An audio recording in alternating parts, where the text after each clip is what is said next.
Hello, Guardians, and welcome to Destiny Reset, episode 189. This show is about anything and everything related to the Destiny franchise. If you love playing Destiny 2 as much as we do, you're in the right place. This reset, we prepare for Lord Saladin to herald the return of Iron Banner with some new mechanics in play, discuss the new 9 bounties, and get into the tough choices presented with enhancement cores.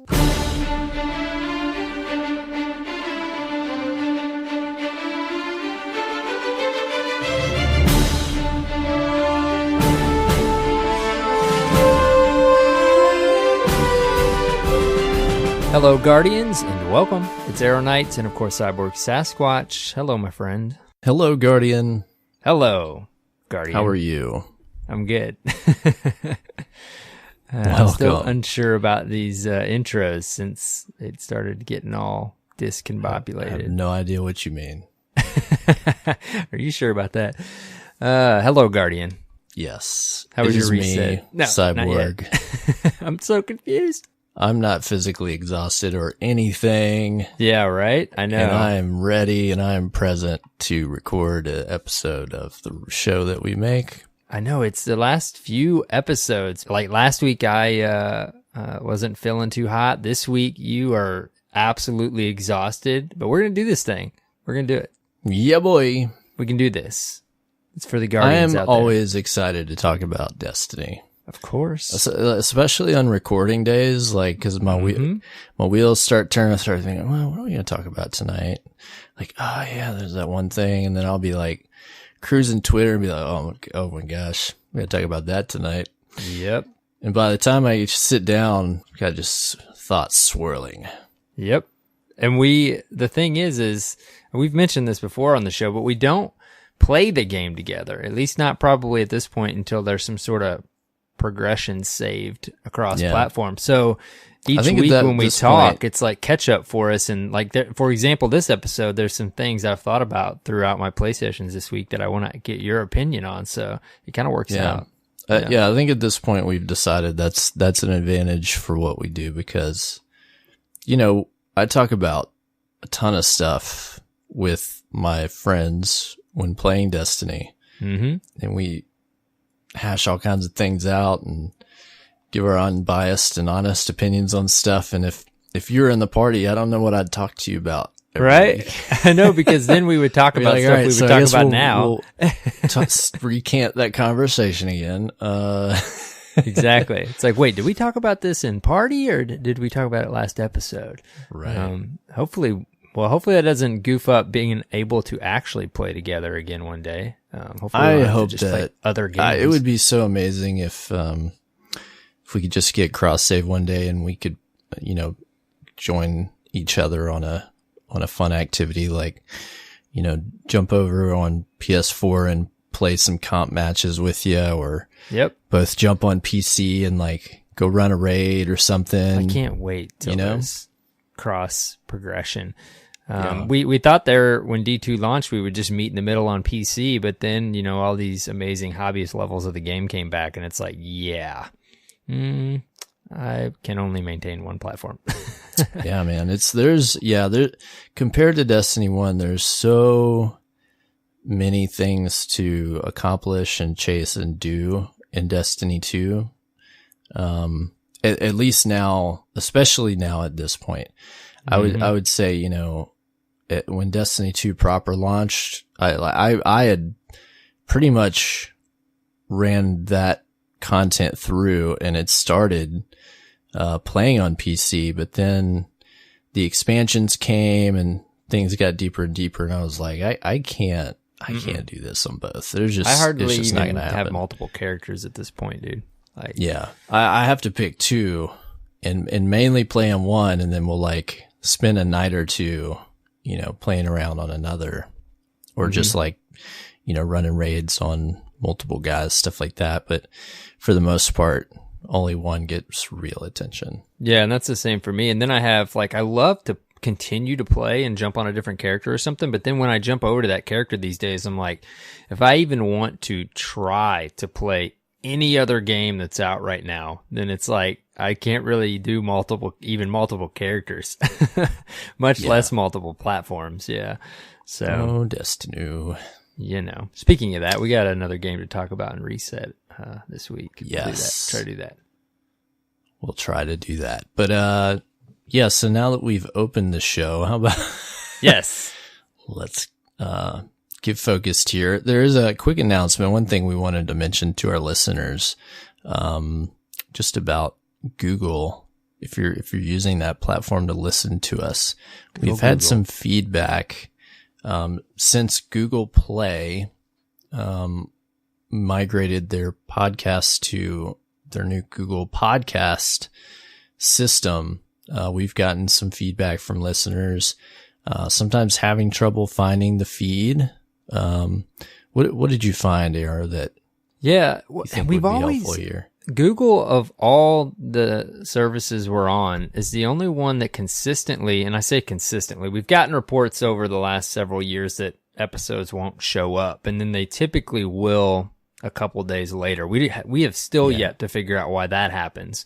But then this new thing is they moved to this new platform like CyborgSasquatch, this new name, if you will, kind of the same platform, and people's feeds aren't updating with our show, and or maybe we're not even showing up at all. And what we did find is we found some posts that were saying if you resub to the show, it may repopulate the field and kind of, I guess, re-update it, if you will, so that it starts populating for you in the new Google Podcasts. But everything that we found, as far as what we should be doing, we kept getting redirected to like the Google Podcast portal where our show is listed and it says it's fully up to date to the most recent episode. So as far as we know, we've done everything we can do to make sure that you guys that listen on Google Podcasts can get it. So hopefully maybe unsubbing and resubbing will help. But if you guys know of anything that we haven't found yet, don't hesitate to tweet at us or something, or email us at Destiny Reset and let us know. We're just trying to figure out, we want you guys to be able to listen wherever possible. And for some reason, Google is the only one that gives us hiccups fairly often compared to the others. So yeah, hopefully that resolves any issues. Yep. Good luck sorting that out. Let us know if you did have that problem, if this solves it for you, if this is a good tip. That would be helpful for us. Yes. All right. I think that's all of our announcements this week. That's it. Yeah. Of course, we'll have another giveaway here soon, as usual, but not yet. Let's talk about some news. Yeah. Plenty of that. Man. This week at Bungie, the Drifter keeps on drifting. Come on, brother. We're in our third week of Season of the Drifter. There's a lot going on. They mention we've got all 3 tiers of the Reckoning now live. Thorn Quest is available. Gambit Prime is on Legion's Folly for the first time this week. That was fun. And heads to the Emerald Coast next week. Did you like it on the old school map? I have not gotten a chance to play it yet. Oh, that's right. We talked about that. Yeah. I loaded up and I didn't realize I was thinking it was like just set on Nessus. I didn't realize for a second that it was the actual map that we're used to. And I did enjoy it. I kind of like playing on a familiar map for a change here for a reset. So nice. Yeah. The feedback that from friends that have played it, they mentioned it is a little strange playing on a smaller size map after playing the other 2, which I could totally see that. So I'm eager to go try it out this week when I get a chance. Just my playtime since this reset has been a little bit limited, but I'm gonna dig in there. Can't wait. Also, they mentioned Invitations of the Nine started last Friday. Will continue for many weeks to come. You can complete the first invitation to discover the backstory of the Drifter and his ties to the Mysterious Nine. Everyone who accepted the first invitation last Friday will have a new experience this week. If you missed it last week, you can still pick it up and start from that point, I believe. They mentioned there won't be a cutscene every week, but that isn't the last one that we're going to see. Yes, I love how they snuck that in there. I feel like they caught wind of how excited the community was and talked about how cool a cutscene was. And they're like, there was a lot of feedback on that cutscene. Like people were pleasantly surprised and it was a really cool scene. It was well done. I liked it. Oh, dude, it was good. Yeah. It was very cool. Yeah, and I enjoyed the, I almost forgot that he had it. It was, I don't think I picked mine up until Sunday.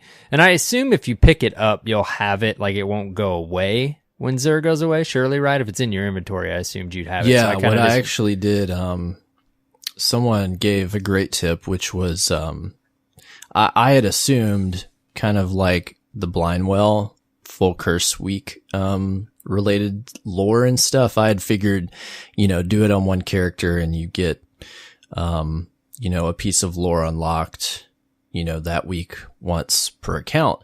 But if you pick it up on all 3 characters and you go do it on each character, you can actually unlock a piece of lore, that corresponds for each character. So you can get 3 pieces of lore, that reset. I don't know if that's intended, but I feel like it's not.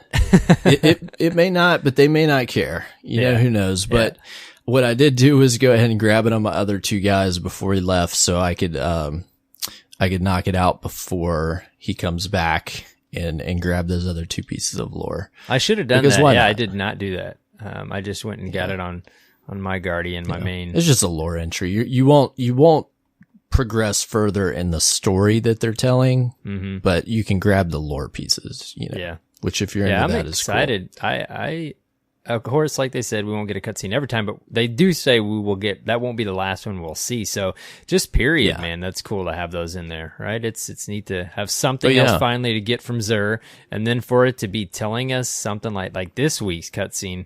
Wow, dude. Yeah, it was yeah, cool. I don't want to spoil it, but it was cool, and it's interesting as well because it wasn't taking place in the present. This is something that happened in the past, and actually fills in a couple of big unknowns about some things surrounding the Drifter, or at least beginning to. And I was like, oh, interesting. So that's where that came from, and this is how this is tying together, at least, from a cursory perspective. So that's cool. They're giving the Drifter so much love too. I mean, people already like that character, but to have the Allegiance quest and then this stuff that's tying in with the 9, and it's just really, it's really coming together as far as it's a cool story they're telling. Lore perspective, yeah. Yeah, I think I brought this up more than once, but last season I was so fascinated by how they were telling a story through the Last Word quest.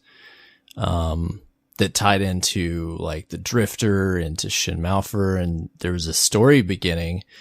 And in this season, they're continuing that saga, and it involves multiple parties, and there's a whole bunch of different things all telling different parts of this story, from the Allegiance quest to the Thorn quest to the 9 bounties that we're doing, and then stuff with Gambit Prime. Like there's all these different pieces of a story that we're kind of unpacking, and that's happened and is happening. And it's such a cool format. Like I think that they're kind of hitting on a way to tell a story that isn't so dependent on like a conventional campaign that just has bookends. Right. Like we've seen in the past, and it makes everything feel so much more alive. Like we're in a world that's living and breathing, and it doesn't just come alive for a week, once a year to tell a story, and then it's static, right? It's actually like things are happening and it have happened that we're still discovering, and they're continuing to evolve, and things are changing, and it makes it feel like a real game world. Characters, right? And you kind of, touched on that with all this. It's like I had that feeling when I was talking to the Drifter this week with everything we've done over the last couple of resets, and I'm like, wow, dude, like the Drifter, and it's in game again too, right? Like it's not something. You can go even get more enriched in your experience if you do the classic and dive into the triumphs and stuff, which technically is still in game. It's not a cutscene or anything like that. Yeah. But I just feel super, even though I didn't side with the Drifter, I just feel this, this great knowledge and relationship with the drifter. I mean, he's calling me a snitch every time I see him, and you know what I mean? So calling me a punk, and you know, There's it's just a relationship cool, man. there, good or bad, right? Yes, yeah, It's cool. tenuous, but it's there.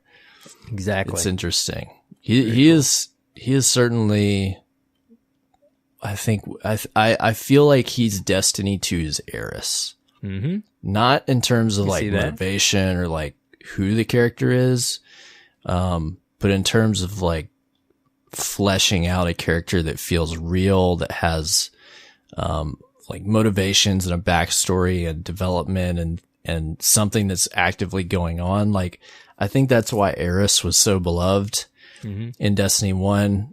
I think there's like a formula there of like, how do you create a character that Destiny fans love? Number one, make them weird as hell, right? Number two, give them lots of awesome voice acting. Okay. Right. Number three, and then just implant them into a story that's evolving around you that has ties to the lore.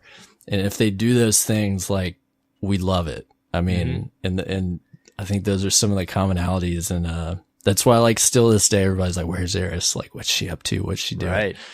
You know, imagine if in Destiny 3, like, the Drifter falls off the map and he's everybody's favorite bad guy. Like, you're going to wonder, where is he? Like, you love that character. Just I like, mean, we did it with Varix. And yeah, I was about to say, just like Varix, you know, there's all these heroes and anti-heroes that we've kind of fallen in love with that are players now. And, you know, Bungie doesn't always get the credit, that's due. Like, not every character in the Destiny story and lore is the, you know, the best or the most interesting, but they've created some really iconic and charismatic, characters that, like, when it's all said and done, you know, we'll be thinking about for a long time. Oh yeah. And we kind of touched on it last week too, just how much they, you know, like you said, it seems a bit more planned and structured now, with the stuff kind of we're getting all tying in with the Drifter and the 9.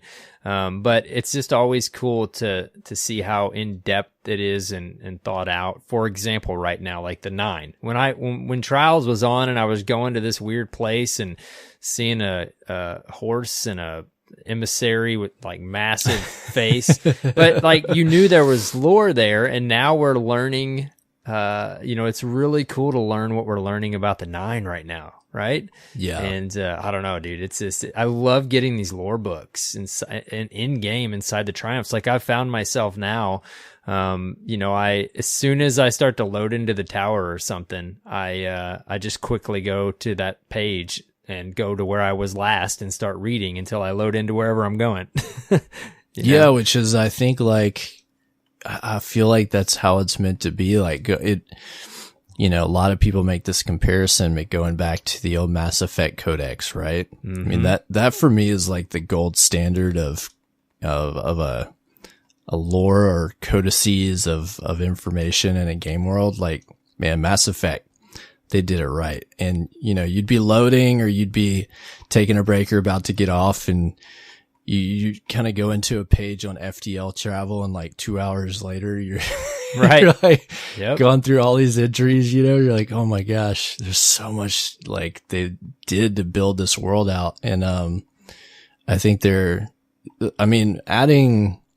the lore just in the game where you can read it was one of the best things. Big deal.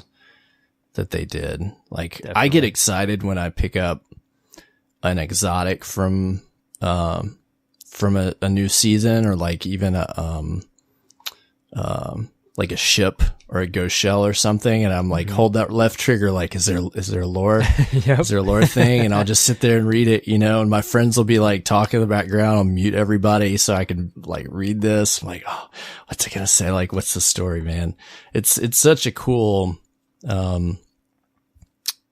you know, like, just a cool element. I don't know. to Like, the yeah, like a game cool, layer. like it gives it so much flavor.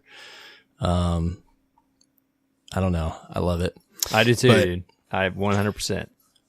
We'll try to get back on track again here. So news, we're talking about news, and we were talking about stuff going on, and we were talking about the 9. Looking forward to seeing, but speaking of Xur, by the way, he's, I don't know if we did we talk about Zer last week? How he's selling Forsaken Exotics? I think we might have. I feel like we did, yeah. Because or maybe it was the week. It might have not been last week because I was excited because I picked up Trinity Ghoul. Man, did we talk about that? I don't know. I don't know if we ever did, but yeah, he sold some good stuff. Yeah, we did for a second. He sold Trinity Ghoul. I was pumped. He sold didn't have that yet. Oathkeepers, right? Mm-hmm, got those. And I didn't pick up the Warlock gauntlets. He didn't give anything to the Ursa Warlocks the first Furiosa. week. Yeah, that's right. And then Ursa this past Furiosa. weekend, he had some gauntlets, I think, for the Warlock too. He had Chromatic Fire. Yeah.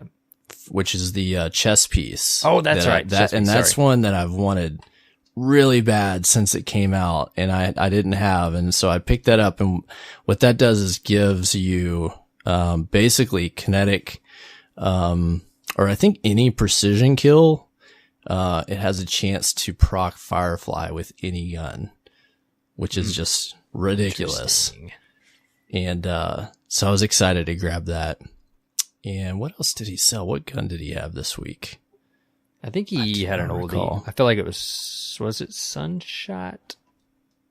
I don't know. What was it? I don't think it was anything new. Something he sold before. Nothing new, but yeah, I'm glad that they've Crimson. Finally, I think he had Crimson maybe. Yeah, that's what it was. I'm glad they finally are adding some of the other stuff to the loot pool there. We really needed that. Something, yeah. And this, that and the bounties, I still feel like he could have a little bit more. Zer, it always feels like, and again, you can say this and offering solutions or ideas is a different story, but it just seems like he's meant to be exciting, right? How you do that, I don't know. But these bounties are definitely about Zer. Yeah. These bounties are a good start. So yeah, bring back Glass Needles. Yes, we talked about that. To spin my legendary shards on. A listener mentioned that to us. Though that would be excellent.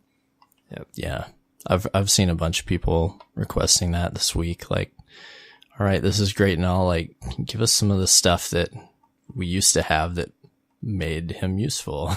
Bounties that give us glass needles to allow us to re-roll at least our exotic armor pieces. Yeah, that'd be huge. That would be awesome.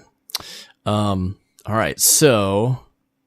Next up in the TWAB here, we've got a preview for Iron Banner. Lord Saladin returns for the first time in Season 6, this coming reset, and Double Valor to boot. Excellent. So get ready for that if you need to boost your Valor this season. Starts March 26th, a reset runs till April 2nd at the end of the week. This season, Lord Saladin has a few new tricks up his sleeve. So there's 2 new consumable items that you can pick up that change the flow of combat through temporary power level adjustments. So we've got 2 different things you can do here. Basically, there is the Iron Burden, which you activate, and this allows you to reduce your power by 100 power numbers. I don't know what you call them. 100 power lower. And you can purchase this for 5 Iron Banner tokens. There's a new triumph for this season. If you defeat 500 opponents while the Iron Burden debuff is active, it will reward you with an updated version of the Wizened Rebuke. It's fully masterworked and has a curated role. Now, you don't have to do it during the first event. You can carry your progress over through to the next Iron Banner. I think it just would probably have to happen this season. Right. Then the next consumable is Wolf's Favor.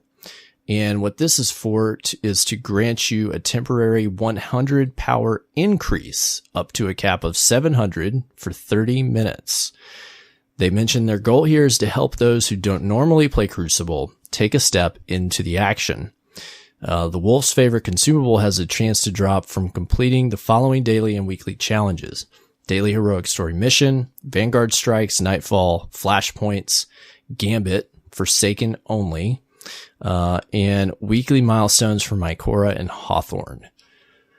So what do you think about these? What's your hot take here, Arrow?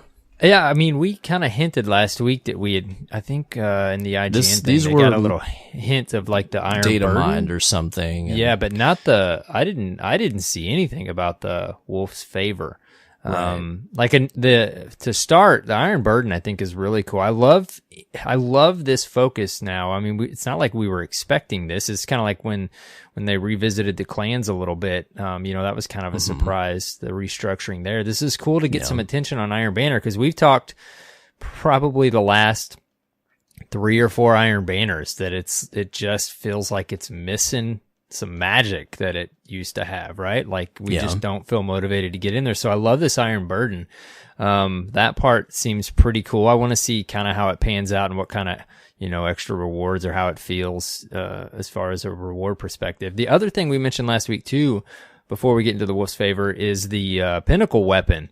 It's excellent that they incorporated. You get the same amount of points towards your Pinnacle weapon, Crucible Pinnacle weapon in Iron Banner that you would in competitive. For the Crucible. So that's another little thing for the Recluse. Right? Yeah, the SMG. So that's awesome. Like I already want to jump in Iron Banner, and then this Wolf's Favor.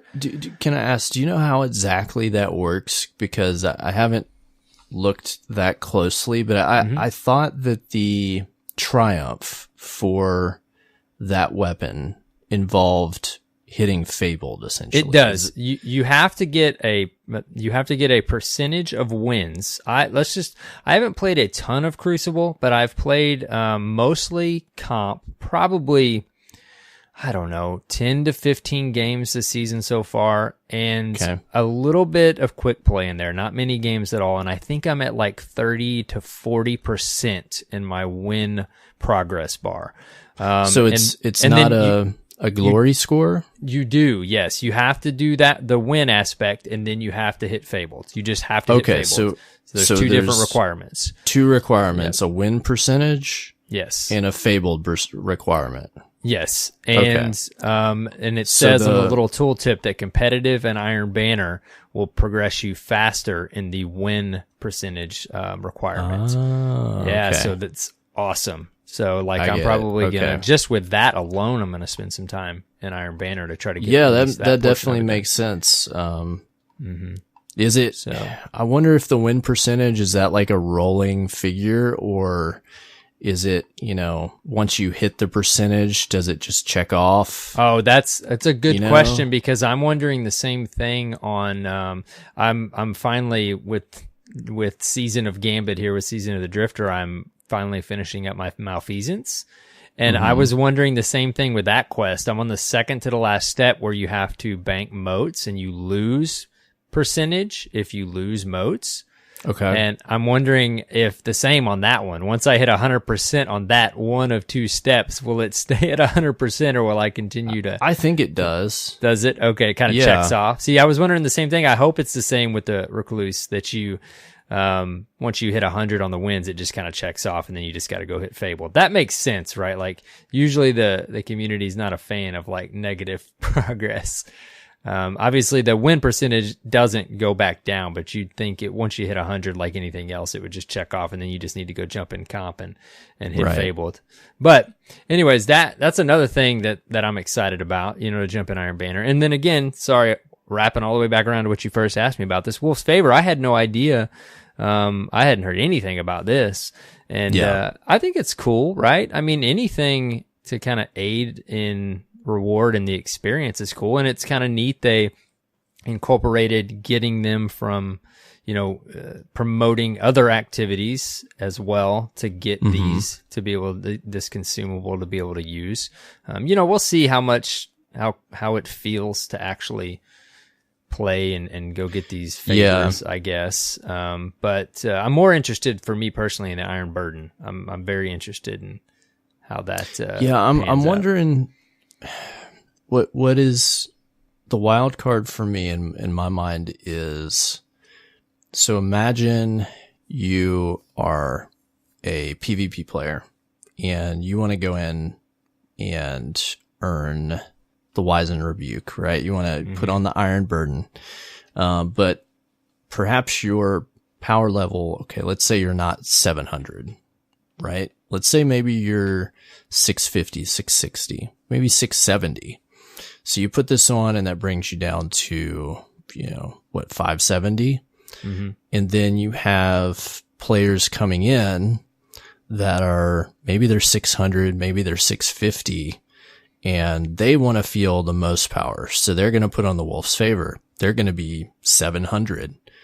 What is that delta going to be like? Right. Yeah. I mean, because we've talked about, well, I mean, we had a whole conversation when they first brought power mattering back about, it not, again, because most really players mattering. Are not 700 going into this first Iron Banner. Right. Like, they may be, like, most players may be, I don't know the data. This is a total assumption, but my hot take is, most players are still going to be, 660, 670, maybe approaching 680. It just depends on how much they grind. But if they go in, and this is their whole premise with Iron Banner, right? Power matters, and you want to be able to gain power by playing it. Like, you're going to go in, most people are not going to be 700. So then they're going to take this buff and come in at 700. And then you're going to have more hardcore players in PvP. They're going to drop below. Like, I don't know. I have to assume they've tested this, but I don't know. I'm not totally buying this idea. Well, I'll put it that way.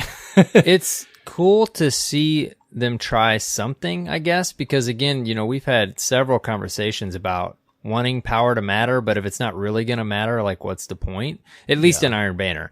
And so it is going to be interesting to see if this accomplishes that, because will there be a big enough difference, like you said, in the delta for you to see it? But at the same time, as someone, like, I'll go in and I'll put myself at a handicap like this because I want to, and of course I want the rewards.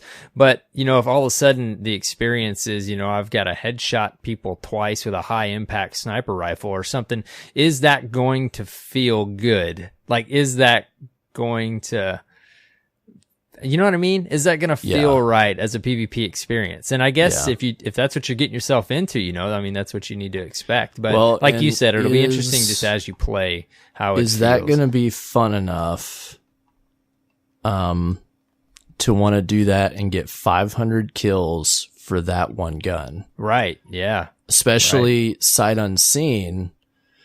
And maybe you can inspect it, but at least not being able to play with it, knowing if it's even worth that grind. Like, we're talking about fusion rifles. Those are not the most popular gun in the game. Doesn't mean they're not great. Like, fusion rifles are strong. Oh yeah. In PvP if you wield them properly, but it's not even calling it a pinnacle weapon. There's no special perk on it. Yeah. Just a curated role, but it's, they're curated. It's not doing something wholly unique. So, like, I don't know. And I guess maybe we need to look at this like an experiment.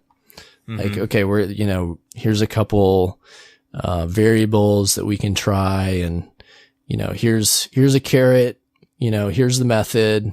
Let's try this. Let's see if it feels good. And I don't want to criticize it too much if it's an experiment, right? I very much welcome. I'm just a little bit any attention to the Iron Banner, right? Yeah, absolutely. I'm just a little gun shy on it, I think. But I'd like to see how it plays out. I mean, it's an interesting concept, right?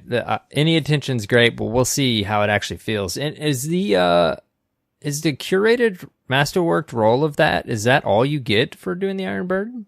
That's all they mention. See, and that's the only thing. That's why I did read through this, and for some reason, I was hoping, with the way it was kind of mentioned as we had heard it before, which wasn't. I guess it kind of was officially from Bungie, because again, I'm pretty sure, like we said, it was kind of casually mentioned on the IGN episode they had the team on. But I was hoping it would be like increased rewards. Not just a curator. But then again, how rewarding would that really be if you just get I think 2 legendaries instead of 1?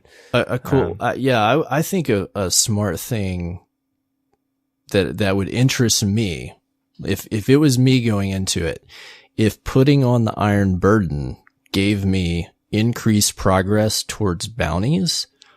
So i.e., okay, you've got a bounty, you've got to get 10 wins, right?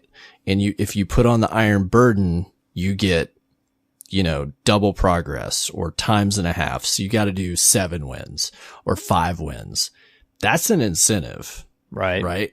So that you can actually, by making it more difficult and meeting that challenge, complete the content, more efficiently, and maybe also be able to do it on other characters and give you a way to decrease the grind, but it just raises the bar to do it, right?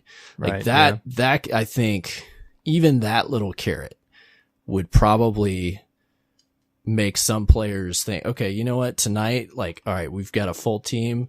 Like, let's all put on the iron burden. Let's see if we can get some real progress made on this and, grind it out. Like, let's give it a shot. And then sometimes you don't, right? Yeah. But we'll see. They can tinker with it. Iron Banner is one of those things that they can play with, and it's not such a pinnacle.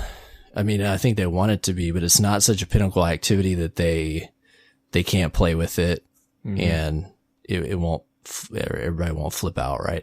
Well, plus too, I think even the 500 kills, it seems like a lot, but if assists count, if just like your actual kill count, your KDA, I'd be surprised if they do.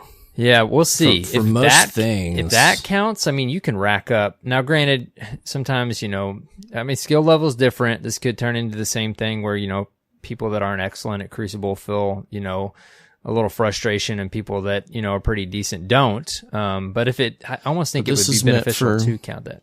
There to be a challenge, right? Like there needs to be something at another level to challenge players that want something more out of Iron Banner. Yeah. I think that they're on a good track. Like if they iterate on this and do some more things to make it more attractive, if there was an actual pinnacle Iron Banner weapon, dude, that would right there, like, would bring a whole bunch of the comp players in there, a whole bunch of the filthy PvE casuals would be in there. If it was a cool pinnacle weapon, oh yeah, that'd be cool. That would do it. And they have all this, cool armor, and they have their own unique weapons. Throw an actual pinnacle weapon in there that has like some utility. People will play. Definitely. And maybe that's what they're trying to do. They're like, okay, maybe they didn't have the resources to actually like churn out a pinnacle weapon this season. And they're like, well, okay, why don't we do this? Like, let's make this, awesome, fusion rifle, and let's see how that plays out. Let's see what the players do. And then maybe if that works out well, they'll consider doing that. I'm excited, man. I'm already more motivated to jump in than I was before. So that's me too. Right, I mean, direction. honestly, D2 Iron Banner, like, as sad as it makes me, just hasn't interested me. I might jump in this season. Yeah. So got some cool looking armor, a little more lightweight. Looks like some mobility armor this season, if you will. Some cool stuff. And then we've got let's see. Reading over this. There we go. So we've got an updated version of Orwing's Maul, which is the grenade launcher, single shot grenade launcher. And then it looks like the Wizen Rebuke is up as well. Saladin will also offer a new emblem you can pick up after completing all the weekly bounties called the Weight of Guilt. It will track higher power opponents defeated while under the effects of the Iron Burden. That's cool. I love that name, man. Just the Weight of Guilt. so cool. Brooding and deep. It's going to be a good way to level up here, of course, too, because you get powerful stuff from each bounty. So on that power grind. Yep, I've been on that power grind. Next up is a controversial topic. Oh boy. At the least. You want to talk about the enhancement cores, man? Good old enhancement cores. I still am myself. I've been back and forth with enhancement cores. So we'll go over what they say here. We knew it was coming. They said they were going to talk about it in the TWAB DMG mentioned it, and then he kind of prepped us for it because he didn't want to lead us to think there were going to be some massive changes away. They said ahead of the TWAB this week, hey guys, just so you know, we're not planning on getting rid of enhancement cores. Just hold up. Prepare for that. Yeah. So, we'll go over most of this, I guess, just to kind of let you guys know what they said. So from the Destiny dev team, they say the goal of the infusion system is to create an impactful feeling of progression when you increase the power of an item you enjoy using. An infusion system with no scarcity around the materials would diminish this impact. To that end, we tapped into a material with that inherent scarceness, enhancement cores, to use as one of the keystone materials for this process. That is the goal of the infusion system, but the overall system is causing a negative experience. We want to improve it. So that's where it all stems. You've got this classic balance of the hobbyist level of the community and the, I guess, quote unquote, more casual level of the community. But the thing about enhancement cores that's interesting is there's quite a few on both ends of that spectrum that aren't happy with enhancement cores. They feel like it just stagnates, I guess, the feel of progression. Like every time a season starts, you're doing the power grind thing again, but then you also have to do the infusion thing again. And everyone has been pretty, and again, not everyone, because I'm even on the fence about enhancement cores a little bit too. They feel like it's too expensive. Okay. So moving on real quick before you and I dive into it, they do mention the scrapper bounties. That's something that they implemented. I think Joe, when he was on last, he talked about these and really enjoying them. So those are RNG. You guys have all seen them, I'm sure. When you complete a bounty, yeah, a scrapper bounty could drop. I think I've got 3 sitting in my inventory right now, and I complete them a lot of times without even realizing it. And dude, I have gotten very habitual with my spider visits the last couple of resets. Yeah. Dude, every time I log in, I go to the tower and then I go to the Tangled Shore and then I go do whatever I want to do. I'm setting at like 50 to 60 enhancement cores right now.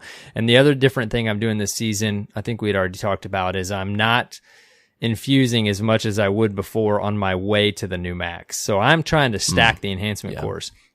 So anyways, the scrapper bounties, they say, that was an attempt to allow us to get more enhancement cores, but with there being an RNG aspect and not like a certain source that you could count on, that didn't exactly achieve what they were going for. So they're dropping those at the end of this season and basically replacing it with gunsmith bounties. The gunsmith will now offer a selection of daily and weekly bounties that can be purchased for gunsmith materials. As with the scrapper bounties, each of these will include, among other things, an enhancement core as a reward when completed. They say our hope is that this increased access and control over enhancement core acquisition will help improve the balance of materials being earned versus materials being used. As always, we'll continue to monitor this item economy along with your feedback to assess its effectiveness. So, like initially for me, enhancement cores don't drive me crazy. And I don't play...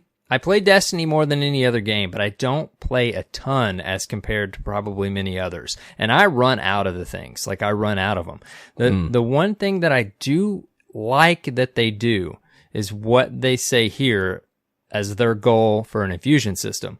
We asked for the longest time for there to be meaning in progression like that, or an infusion system. At least you and I talked about it. I won't say everyone did, but I want there to be meaning in something like this, a decision I have to make, an armor set that I have to focus on first. And I like that they do that. I do think they're still a bit scarce because I literally just infused and masterworked my first armor set, like, since these have been incorporated at the end of last season. I didn't have a fully masterworked armor set up to that point. And I don't have a ton of masterworked weapons. Now, I wasn't really doing it right, if you will. I was infusing as I was leveling up in power, and I was spending ones that I didn't really need to spend. It wasn't doing anything for me. So now I've learned, and I'm trying to stockpile them a bit.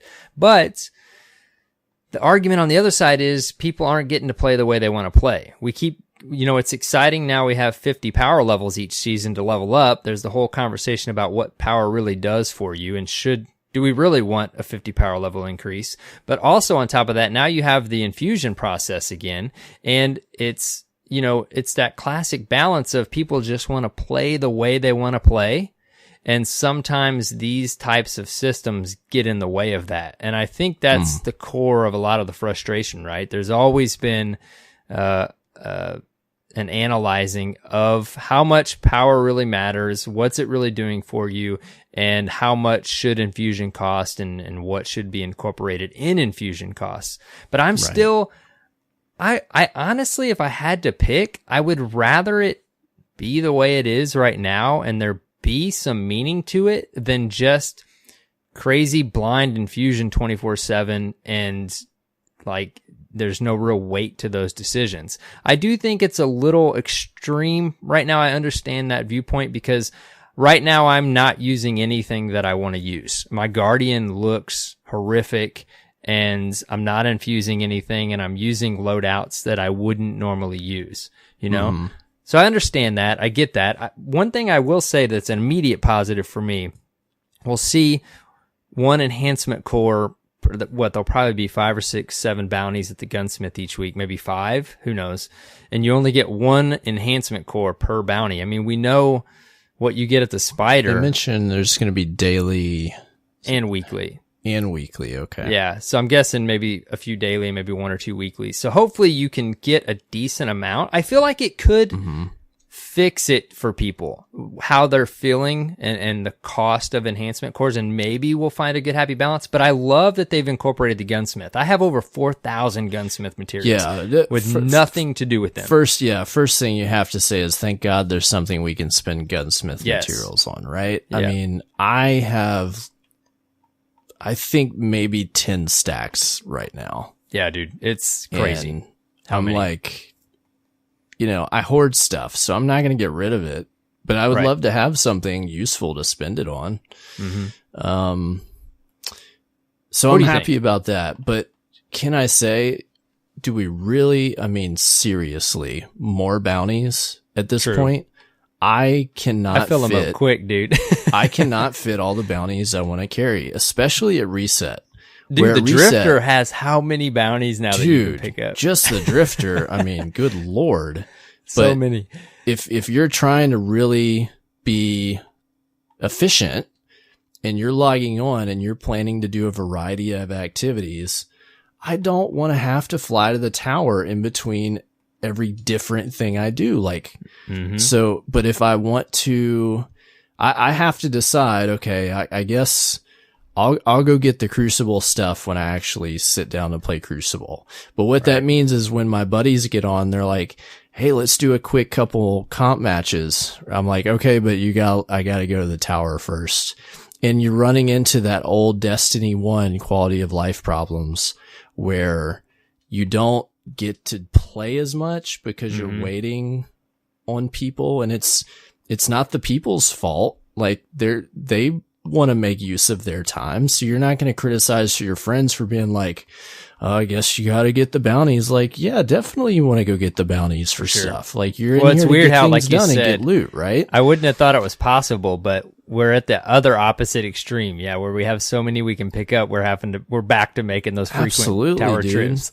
Especially at the beginning of the season where you've got all these different bounties for quests and just, I think, I don't know, man. This is like 1 step forward, 2 steps back on a lot of things in Destiny. It's always seems to be the case, but quests having its own node was like a big improvement because it took stuff out of your inventory and gave you an easier way to track those things. But anyways, I guess what I want to point out with this system, like I think it's important that there is a cost for things, right? Because you're playing a game where there's investment and there's economy, and the economy is there to reward you in some ways, usually imperfectly, but in some ways reward you for your time invested or for your skill invested, right? It's kind of a delicate balance. And so to have like an artificial, like what it is an artificial like gating system, right? Is like you got to have certain power to do certain things, and it feels good when you're able to earn that power and go in and do the thing better, right? That's all Destiny is. Get guns to do the thing better, get power to do the thing better, get skills, this and that, and etc. Like that's what makes this kind of game fun. But the tricky thing is when you have so many activities and thousands of data points as far as gear and skills and perks and this and that, like it's a very difficult economy to balance. And that's very obvious when you look at, your inventory, like how much glimmer you have, how many legendary shards you have, how many gunsmith materials you have, how many enhancement cores you have. Like look through your inventory and you've got, in a lot of ways, you're filthy rich. And then in other ways where they want to slow you down, you're always poor. And in a game that constantly, like literally just constantly throws new economy items at you, I think it's nearly impossible to balance. And enhancement cores is one of those things where it's like a common thread. Like you need it for everything. And I think that's why players get so worked up over it, because you need it to infuse, you need it to masterwork, to make your stuff better. You just need it for anything that matters. And I think one of the arguments is, back when they were called masterwork cores, it makes sense for you to need it to masterwork things, but maybe not to infuse, right? That's one of the points the community's made. Yeah, and they kind of double back and were like, well, it was meant to be this, so we'll rename them. I mean, to me, it just seemed like, like we're shoehorning it in. This is the way it's going to be, Mm-hmm. I mean, they had a logical explanation, but it is what it is. Like, let's try to keep it honest here. Like they wanted to make it simple and they wanted it to work for everything. And that's what they did. I mean, So as a player that plays a lot, there's definitely players that play a lot more than I do, but I play this game pretty heavily. So I've got right now 287 enhancement cores. Wow. That makes me pretty rich, right? Oh yeah. But that being said, you can go through those quick. I only have one masterwork set of armor, and probably like two other, like a class item and a helmet that I use as alternates for different scenarios. So I built out last season or maybe the season before that, kind of my ideal PvE build that I could use for Gambit and for, certain raid activities. And then a couple of items that I could pop on and off for other, I want, rocket launcher reserves instead of linear fusion reserves. And I want, this perk on my helmet instead of that one, right? But really just 7 items. And that's all I wanted to spend on. Like I have a full vault right now. Like I have an inventory problem and I have all this armor, a lot of it's armor with all these different perks. And a lot of them, I'll pull out for certain stuff. 'Cause you never know, with a new activity or getting into a specific thing, okay, well, maybe I want that fusion rifle loader and fusion rifle dexterity, 'cause I'm going to go run fusions and do this or that. You just never know. So I hold on to all this stuff 'cause I've got all these variations. And if I dismantle it, I can't get that back and I'll kick myself later, but I'm not going to masterwork it 'cause I don't know when I'm going to use it and it's too expensive. So I've got 50 helmets, but I've only got 2 that I've invested in because it's so expensive. Mm-hmm. And I've got a number of masterworked guns, stuff that I really, really like, but most of them I got masterworked, right? Mm-hmm. From raids and stuff. So I've got all these cores, but I don't want to spend them because I'm afraid that I'm not going to get them back and I'll run out and I won't be able to do what I want to do. And so when I'm climbing power through the season, right? Yeah. I won't infuse anything until I get into the activity. I'll be wearing garbage stuff And if I decide that I need an advantage on something, then I'll pull an item out that will help me and I'll infuse that item because I'm that picky about spending my resources.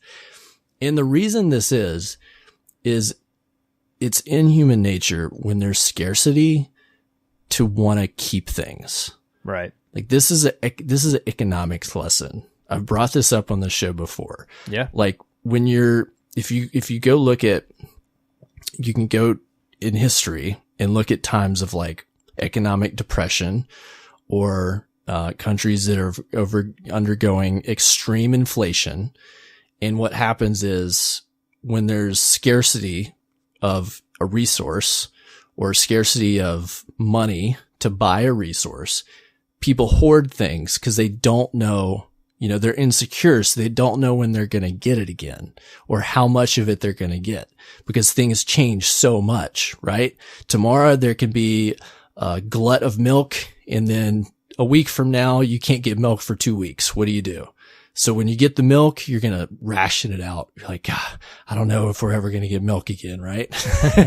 So, but then if you've got other goods to trade that you would normally trade milk for, you're not spending the milk. So then it starts to capitulate and become a bigger problem. And that's where inflation starts to, there's a great term that I think, for the Freakonomics guy, it's term called stagflation, which is when inflation compounds and becomes just crazy and destroys the economy. And that's what happens. Like everybody starts hoarding stuff. Nobody's spending. So then nobody's trading. And even though there's enough product in the market, it's not being spent and it makes it seem like there's less. And so this is all to say in a game economy, this is what happens when something feels too rare and it's too hard to get a hold of, you hoard it. And even though I have almost 300, I still feel like I have enough and I'm salty about it. Like I don't feel like I have enough and I don't spend them. Even though I could spend 150 and not even feel it. I'm like, yeah, but these are random. I don't know how to, like, I can't go A to B and just go pick some up. Like strange coins back in the day, man. Yeah, absolutely. I mean, when you knew that you could run 3 Nightfalls and you could get, or what was it? No, it was if you ran 3 heroic strikes, you could get, what was it? 9 apiece? You could get, I wanted to say 27, right? Mm-hmm. Maybe I'm off, but let's just go with that. You were okay with deciding how to spend those because I was like, okay, if I spend these 18, like next, then I'll have, 9 left and then I can buy this item next week if it's a heavy. Like you can make educated decisions about where to spend your currency, but we can't really do that with enhancement cores. Right. Which is what they're trying to do. Maybe that's what they're trying to solve. Bounties, yeah. A more predictable way to get them. Yeah. And you can, now you can go to the spider. Yeah. You can get his bounties and get enhancement cores. But it's a pain in the ass. Yeah, that's just not, that was the first attempt. And I don't know that I've done it. I maybe have done it once because it's like, it's not in the central location of the tower. It's the spider. Then you got to spend time on the Tangled Shore. And if it's not the flashpoint, it makes sense that it's the gunsmith. It'll be interesting to see what is required of us to get them. But again, it wraps back around to the overall cost. I can kind of see, making sense a world where you don't have enhancement cores for infusion so that you can play a little bit more the way you want to play. And then when there's a weapon you really like, it becomes a masterwork thing again. But obviously, like we talked about, that's not currently what they, again, they're listening to our feedback. And this is where the frustration comes from the community, because it's like, how long do we have to, does a lot of the community have to vocalize to you guys that we don't like master or enhancement cores in infusion, but yet you keep leaving them in infusion? And that's where the frustration comes from. But there's a whole portion of Guardians out there too, maybe we're not hearing from, that aren't super annoyed by it and they like, the decision that's in play there. But I totally get the layer of not being able, a big portion of your season now, the way it's structured, of not fully feeling like you can play the way you want to play, right? It's the same critique I had with Crucible and the Pinnacle weapons. I love what they did this season where you just get wins and you hit Fabled. You're not telling me I have to use a rocket launcher for 75% of the season to get the rocket launcher. You know, like people like to play the way they want to play. And enhancement cores does affect that a little bit with certain loadouts and this or that. You know, I'm running the most janky random stuff ever right now because I've learned that the quickest way to build up a stash of enhancement cores is to not do anything until you hit almost the new max power, right? Yeah. I don't know, man. I don't know what the balance is. That might be that might be the whole season for you. Right. That could be a month and a half from now. And then you're finally like, okay, I think I want to use this gear. And you might even invest in the wrong gear. And then, you know, a month later, all right, new power cap. Like, well, plus you also we asked for a while, I feel like a lot of the community asked like for a power increase each season, like a new power level to grind for, and we got that.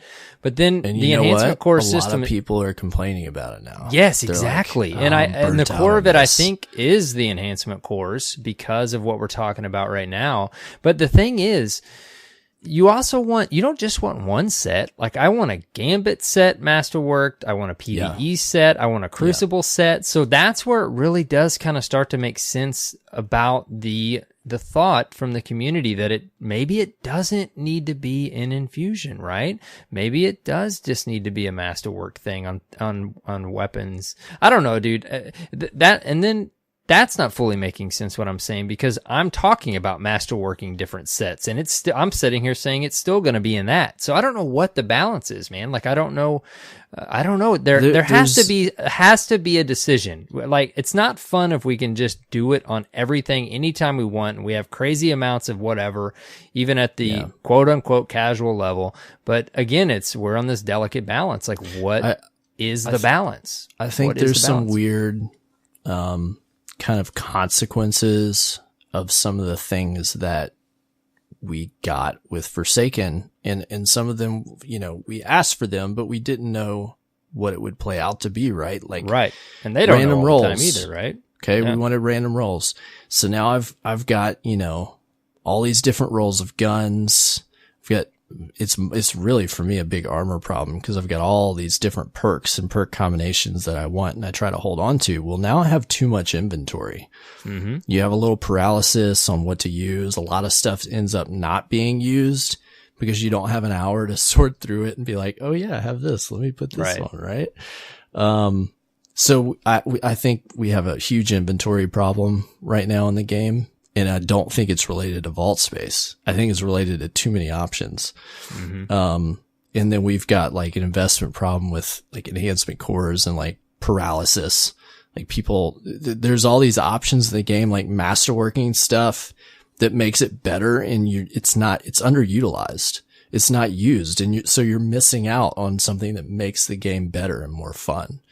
So, you know, there's kind of some consequences that like spun out as a result of some of these features they built in. And I'm not saying it's because it wasn't well thought out. I think it's just, all right, this is how it's played out. And this is where it is now. So what can happen to improve those things that will make us enjoy the game more? That's what I'm interested in. Right. Like I like having all these choices. It's just that I realize I'm not getting the benefit of all these things. Right. Yeah. You know? I don't know, man. Yeah. It's an interesting thing. I will say, you know, as leading into this conversation, you know, I said I'm not super annoyed by enhancement cores, but I also regularly have that thought of like, I want to have multiple decked out, fully masterwork sets. Yeah. I'm sensitive to it because I have friends that play and they'll play certain Pinnacle activities with me, but they don't play as much as I do. So they don't have as many resources, and we'll go and we'll need to say go into like tier 2 reckoning. And one of my buddies, like he needed to be at a certain power level, but he also needed certain gear on. He couldn't do anything about it because he was out of enhancement cores. and he could only afford, getting a couple, whatever. Like, he just wasn't able to infuse. And in that moment, like, okay, he could have went and like spent an hour doing the spider bounties to get what he needed, but that's not fun. And that took away his options to play the activity he wanted to play in an effective way. Right. So there's gotta be more like direct paths. I don't know. I guess it's a tough balance. Like, how do you balance hardcore versus casual? Like, how do you keep things feeling rewarding? This is a, I don't know, man. Destiny's a crazy game. It is, man. There's so many layers, and it's like I was talking a minute ago. I guess if you take it out of one layer, it helps with the other. So where I was kind of like trying to figure out as I was talking what might be good to be able to have multiple sets of gear. I mean, I guess if you take it out of infusion, then obviously you'll have more for masterworking multiple sets of gear. But it's like you and I are sitting on a lot of materials, a lot of. Yeah. I have over 4,000 gunsmith. Like I mentioned, I have over 1,000 at Zavala. I have over 1,000 or two at Shax for the Crucible. Right. And I hoard those too, man. I don't know why, but I just keep them. And I mean, I'm sitting on so many legendary shards there and enhancement cores probably that would break down. So I don't know, man. It's interesting. I mean, we're talking about a game economy here. It's like, imagine the real life economy and trying to keep some of this stuff in play. It's nuts, dude. I'm not an economist for a reason. Yeah. I don't know what the balance is, man. I get player frustration. But I also too, on the flip side of it, I do want it to be meaningful, the decisions, but I also I totally get that people aren't able to play they want to play for a big portion of each season. So, hopefully this is again another step in hopefully resolving that a bit, and we'll have to see how it feels. My last thought on it, and a point that's been made about this, people not being pleased with the route that they're going. First of all, they're not making this change until next season, which is a bit far off, right? And then furthermore, like, we're replacing a bounty with another bounty. Granted, it's not going to be random, but like, you're stacking up our bounties. But, what some people are pointing out is the fact that they mention that, okay, we keep an eye on data, right? Like, here's how much materials people have, how much they're earning, and how much they're using. But what data won't tell them is why people don't spend things and why people don't go earn things, right? Like, you can't look at data and know why I don't go do spider bounties. Okay. And you can't look at data and know how many armor sets I didn't infuse or I didn't masterwork because of scarcity or a feeling of scarcity. Oh, exactly. And this is an interesting thing because a lot of commentary that I've read about how Bungie develops is they try to strike a balance between data and logic-based conclusions and decisions, and then, a more holistic viewpoint, like looking at, okay, what are people sensitive to? Like, what are their thoughts? What do they feel about things? Like a less data driven, less logic, more emotion, or, however you want to think about it. And I feel like this is a decision that's too data driven. Like, it's almost going over their head. Right. That's just my feeling. I feel it's a little tone deaf. And what you mentioned, and before we move on, like, just a very specific example for me this week, and I want to talk about this weapon and reset, but I had the Risk Runner, but I got another one to drop, and then I remembered that I had the Masterwork, or the Catalyst for it drop, and I never finished it, and I'm loving the thing, but I stopped using it as soon as I got a higher powered item in my energy slot, because I don't want to use my Masterwork cores to infuse it. Right. There's a very specific example of I'm not using the gun I want to use because I feel like I need to hoard Masterwork core or enhancement cores. And I highly doubt they have algorithms that can draw that correlation. Right. they don't know why you stopped using that gun by looking at some tables, you know? Right. Well, best thing we can do, you know, I mean, this is a step. It's an improvement. The best thing we can do is continue to provide our best constructive feedback on, you know, how we feel about this change and how things go moving forward. And, hopefully we'll find a good balance that will work for most players.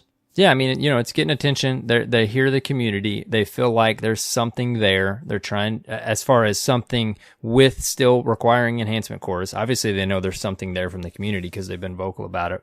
But this is a step, you know, to see how it goes. And, you know, hopefully at some point, if it just continues not to work out, I mean, Bungie, they're a great dev team and they listen to us. So at some point, if it continues not to work, maybe we'll see ultimately them removed from the system. But, you know, we'll see.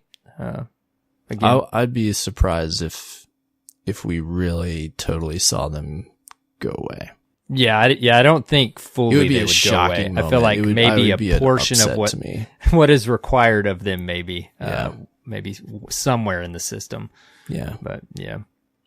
Well, I want to head back to our news track here in the TWAB. Interesting data. Here's some data.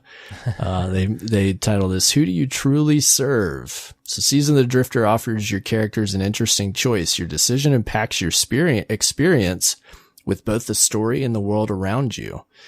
So far, we've enjoyed watching the debate between Team Drifter and Team Vanguard. So we get two graphics that show, two different graphs, an account level look at which side you pledge to first in the allegiance quest, and then another character base taking into account all the characters that pledged overall. So surprising data here. Account level, everyone's first choice, 74.9% to the Drifter, 25.1% Vanguard. And character level, 69.9% Drifter, 30.1% Vanguard. All you Guardians want to dabble in the dark. I'm surprised, but when I think about how the Drifter is like a more interesting, rebellious, novel choice, it kind of makes sense. But I expected it to be a little more close. Didn't win me over. Yeah, you held true. You're part of that 25.1%.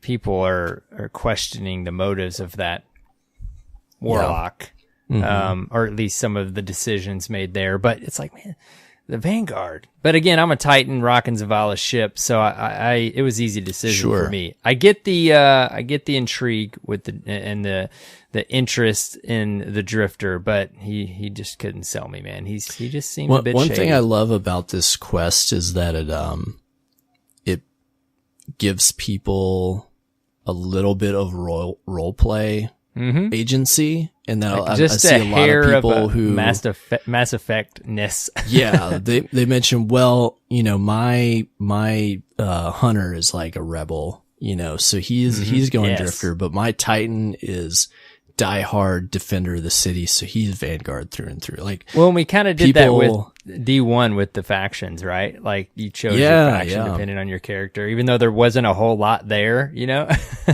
Right.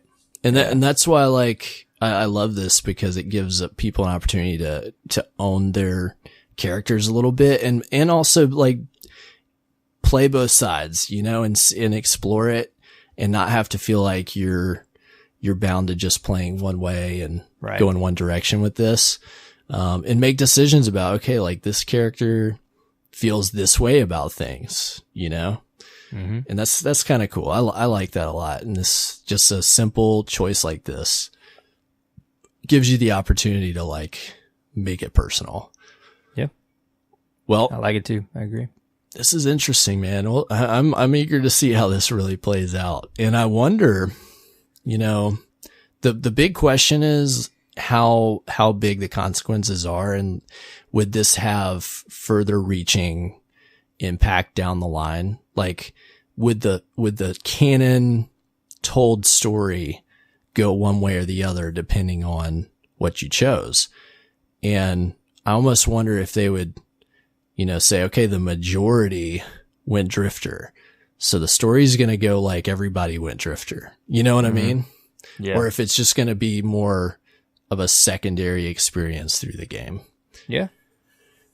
Good question. We'll see. Obviously, they got a plan of some sort. Yeah. This. Well, next up over in Destiny player support, we got Destiny hotfix 2.2.0.2 this week. Number of issues were resolved with higher power rewards and how they grant increases, problems with reckoning. They replaced glass with prism this week. Things they solved with some quests and bounties, some triumphs, just a couple little fixes here and there. So that was great. They've got some known issues that they've presented for us. Problems with the Stronghold Titan exotic. The clench fist perk is not activating on these exotic gauntlets when players use exotic swords. Here's one that I have a problem with. Crimson Days at Shaxx still shows up on the UI. I still have a milestone for Shaxx. He's like 4 out of 8 bounties completed for Crimson Days. Oh, wow.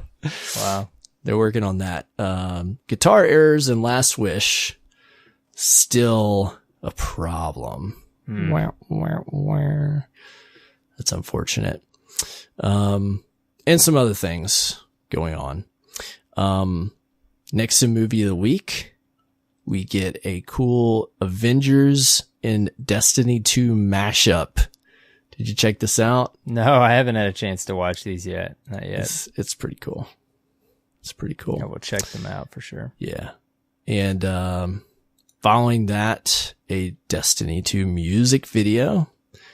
That's worth checking out. Love the creativity people put up in movies. Oh yeah, dude. It's always, I love that these are in the twab. They mentioned, of course, there was a Bungie bounty this past week. Dimji led a fire team comprised of players from Team Velveeta, which is their own anti-cheese test task force, to an impressive record in Gambit Prime. Did you see that clip they put up on the social from the bounty? No, I haven't. One of their players got a quad kill with 1 KV on an invasion. Oh, wow. He wiped the team.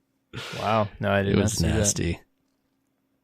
So they mention they're working on some plans to put out more bounties in the wild on all 3 platforms and multiple locations. We'll give you more details soon.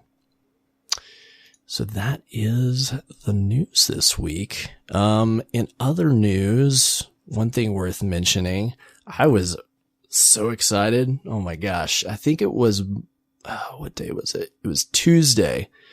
The Uldren Sov replica statue has been, it went on pre-order last year. And then if you didn't get it on pre-order, you could get on a list for when it came available. Finally came available this past Tuesday. And I happened to be at my computer when they sent me the email. And I was like, oh my gosh. Oh, wow. So I rushed and I grabbed it because I was on the fence about buying this thing because it's expensive. But after Forsaken and then after a certain cutscene, I'm like, I have to have this thing. It is amazing. Funny. So I grabbed it. That was up for sale. I don't know if there's still some available. You can go check it out on the Bungie store to see if that's the case. Also this week, on the Bungie rewards program, some of the things that they promised, with the Thorn, collectible and the Thorn t-shirt and the Gambit jerseys, those are all available now if you earn those in the game. And there is also, you can, if you've earned the titles for Blacksmith or Reckoner, they have the medallion pins available for those as well through Bungie rewards. Yeah, I saw a tweet this week. I don't know if it was the first, but he thought he might have been. I saw it running through the feeds if somebody got Reckoner. Yeah. Man, holy cow. I can't believe somebody's already got that. It's crazy. That is nuts. Absurd. Yep. So just some, I always keep you guys apprised of the Bungie merch. I'm a nerd like that. We appreciate it, man. Yep. That is all the news. I'm going to wrap it up. That's the news. There's always so much to talk about now because of the topics that they cover in the TWAP, for example, enhancement course. They keep everything so topical now. They do, yep. We talk about so many things. That means the communication is open, at least. It's good, yeah. Many things, yeah. So, except, man, I'm wondering, I do still have like one request. Like, I would love some sort of like PvP, like some acknowledgement updates, of like something. Not trials. I'm not saying trials. I'm just saying, I mean, I guess they gave us some Iron Banner stuff. But I'm more so looking for like some sort of dev commentary on just like the goals and thoughts on the Crucible and things like that. I know a lot of the community's feeling that way right now. The PvP we need to hear community. some things. Yeah. Yes. So there's that. With bated breath. Well, Arrow, let me ask you, how was your reset? Oh man, I have gotten in some play sessions actually. I played a couple different nights this week, and I decided I didn't get on much over the weekend, but earlier in this week I did get, like I said, a couple play sessions in, and I had very specific goals. I still have my to-do list, and I wanted to knock out. I didn't finish up my Allegiance quest when we had recorded last week, and I hadn't even attempted. I picked up the Thorn bounty, but hadn't done anything on it. So I fully finished the Allegiance quest. That wasn't too bad, and that was a good time. And then Thorn, I did some Nightfalls, and I just did 4. I think you had to do 4 Nightfalls, and then you needed 5 more of the material, so you could do that elsewhere. And then kind of knocked out Blind Well, and then knocked out Escalation Protocol, and knocked that out pretty quick, honestly, in the same play session. And now I'm at the Crucible step. I've loaded up my Void weapons, and at some point I might wait for Iron Banner. I'm gonna finish up that Crucible step. Have you gotten your Thorn yet? Do you get it after that? Isn't that the final step? The Void percentage, the Void kills? Do you know? So there's that. Oh, and there's a strike. There's a strike. I don't remember if there's anything in between, but there is a strike. That's right. I forgot about that. I think the power level is 660. Mm-hmm. And it's a modified version of Savathun's Song, in which you have to, like partway through the strike, there's a big ultra knight or like a boss knight that you kill. And then in the boss room, there are 2 knights that show up in the middle of the, the DPS portion. It reminds me, you remember getting it in D1, like you had to take the boss down, Fogoth or whatever, wasn't it, in that strike? Yeah. And then you had to kill the 3 wizards. Yeah. The wizards spawned, yeah. I forgot about that. That's a good callback, man. I didn't even think about that. Long time ago. Wow. Bringing it back. But, there's an interesting modifier too. I don't remember the name of it. But it is a new modifier, and the modifier is that all elemental damage do increased damage. So it's almost like triple singe without it's just for damage taken. So basically everything hurts you more. Wow. And then on top of that, it's blackout and something else. I don't remember the third one, but it's tough. We went in definitely powerful enough, and it took us an hour to knock it out. So definitely maybe not easily soloable. I would not attempt maybe to at 700. Yeah, at least go in at power or close to it. And best advice, like the beginning, it's really the boss room that's the toughest. Mm-hmm. But just be like, take your time. That's my best. Like, you've gotta have, like, Thrall is a big problem. Because a bunch of Thralls show up. Shattered Throne, maybe. Just be patient. So, but it's doable. Like, it's, just like any other activity. You just gotta spend a little time on it and master it, and you'll get through it.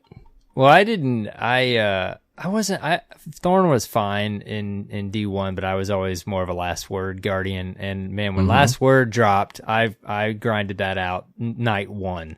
But Thorn, I do want it, and I do want to use it and test it out and stuff like that. But I definitely, my drive isn't there as much as the Last Word. So at some point, hopefully over the next reset or so, I'll finish that. But I knocked out quite a bit of that quest. I mainly wanted it just to have it, and then exactly.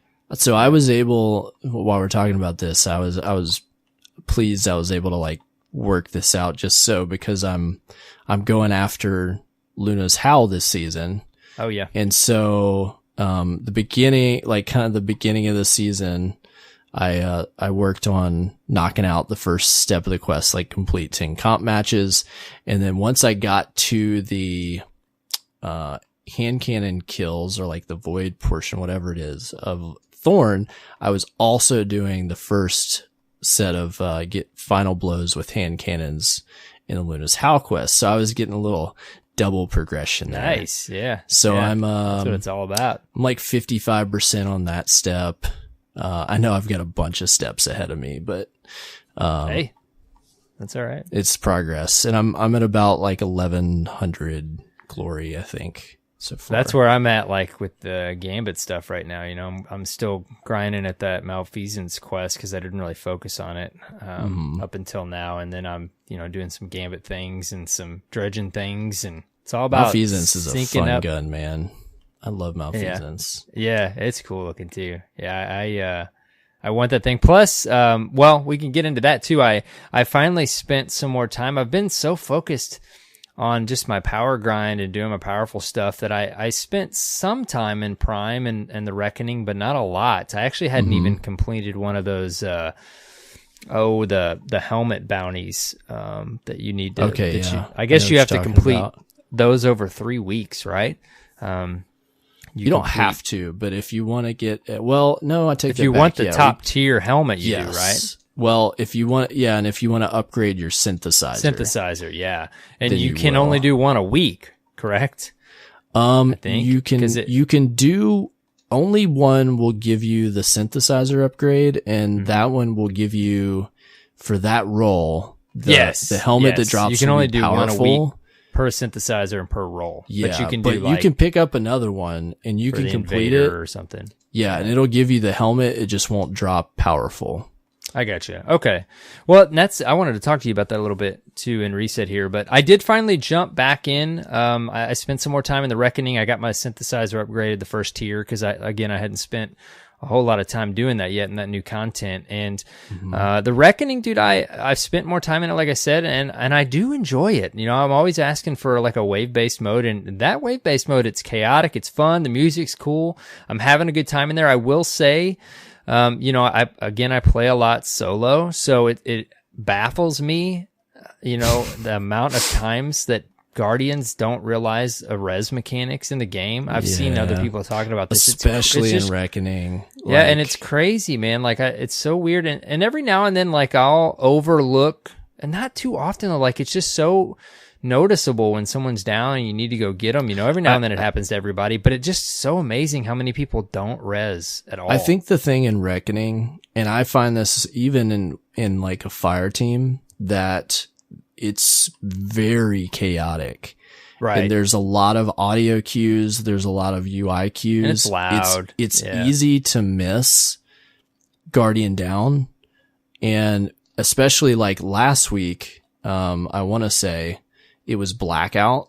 And so you don't have the UI even prompting you the same. Yeah. Cause if you have the UI, that's pretty noticeable, but you don't have that. Yeah. I get what you're saying. If you're not playing like my opinion, the best way to play that first tier 1, or at least do that like first section, is like keep close together, but if everybody's spread out, it's even more like likely that you're going to miss somebody being down, So I don't know. I give people the benefit of the doubt a little bit, cause I've not noticed teammates that were down there like, yo, are you going to pick me up? I'm right behind. Right. Like, and you're right. Reckoning is a little bit more chaotic, maybe, to aid in that issue, but you do see it throughout the whole game, though. Oh yeah, absolutely. people not rezzing, and maybe people give them the benefit of the doubt, like you said. Maybe they just don't understand. When I play strikes, and I die, like when the random blueberry comes and gets me, I'm like, you're a bro. Like, yes, no,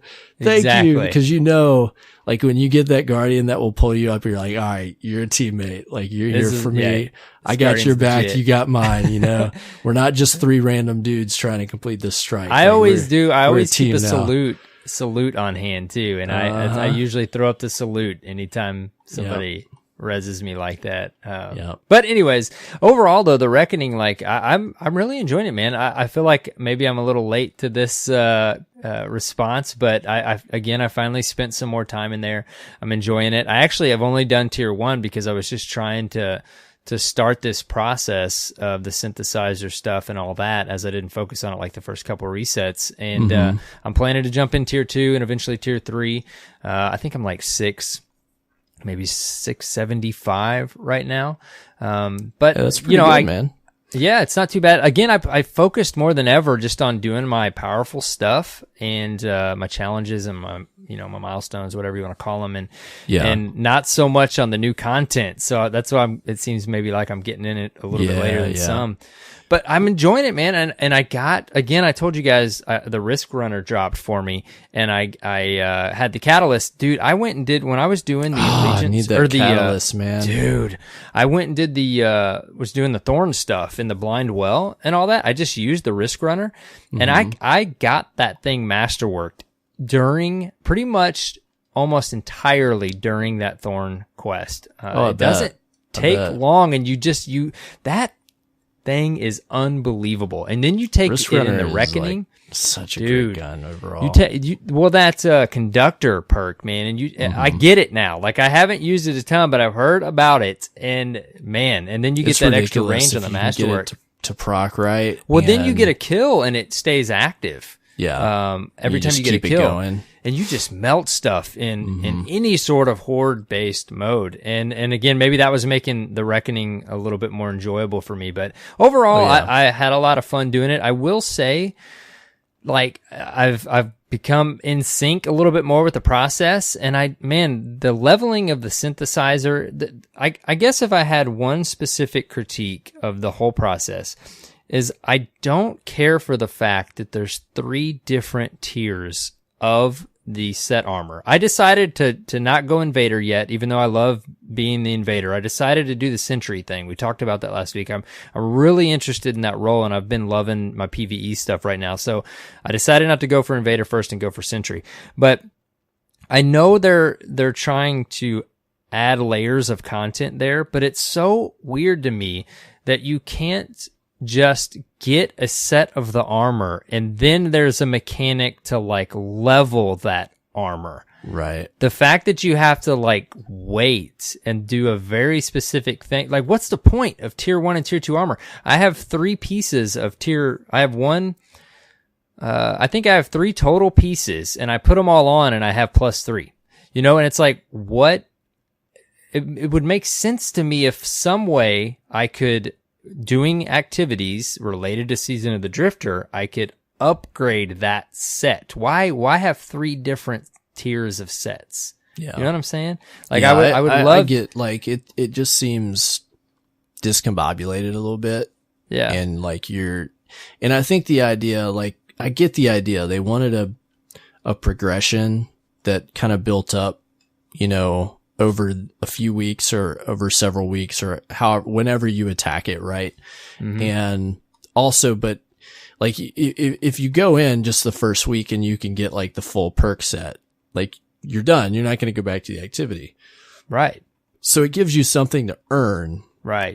But those 2 activities are totally like intertwined, independent on each other, right? So you got to do one to do the other to have the most effectiveness to get the best armor set. So I see what they're doing there, but you're ending up with armor that ultimately becomes obsolete quickly. Mm-hmm. And, you don't want to. It just seems like it would. I think the real problem to me is that like those armor sets were dropping at the soft cap, and I'm going into Gambit with them because I want the perks. And I don't want to infuse them because I know they're going to become obsolete, but then I'm underpowered for the mode as an Invader or counter invader. Right. So then I have a disadvantage by wearing this stuff. I'm like, okay, this doesn't really add up for me, you know? Yeah.